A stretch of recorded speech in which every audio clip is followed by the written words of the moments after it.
Good morning guys. Gandang tanghali guys. Baka po may gustong bumili ng puno. Yung pong tatablahin. Ito po, napakalaking puno na. Oh. Sobra na po ang taas.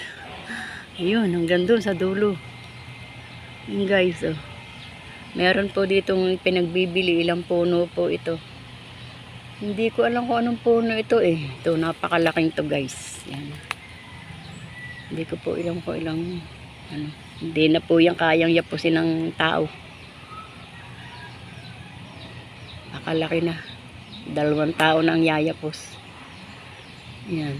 Tapos, meron po diyang puno ng melina.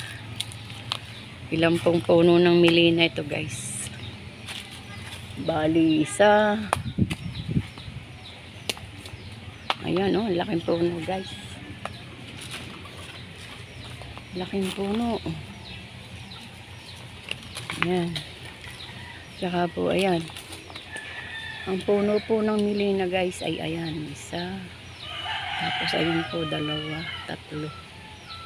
3 puno po ng melina guys. 3. Meron pa pala doon isa guys. Ayun, malaking, pinakamalaki pala yun. Sa gitna. Ayan. 4 na puno ng melina na ang lalaki. Ayan guys.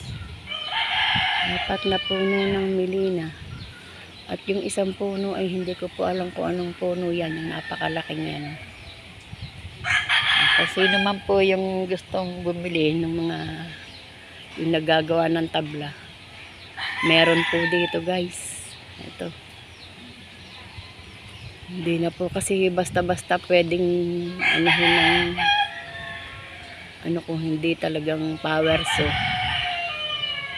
Yan. Dapat may bibili. Ayan guys. Marami pong ano dito. Puno na ibinebenta.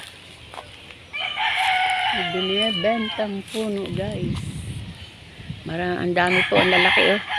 Meron pa po doon. Hindi ko alam kung anong puno din yun guys. Ayun, napakalalaking yan.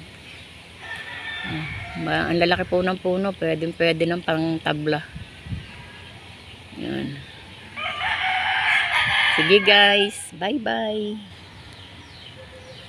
Kontakin nyo na lang po si Lola Motes kung gusto nyong bumili.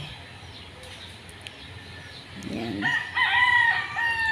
Marami pong puno ang lalaki dito guys.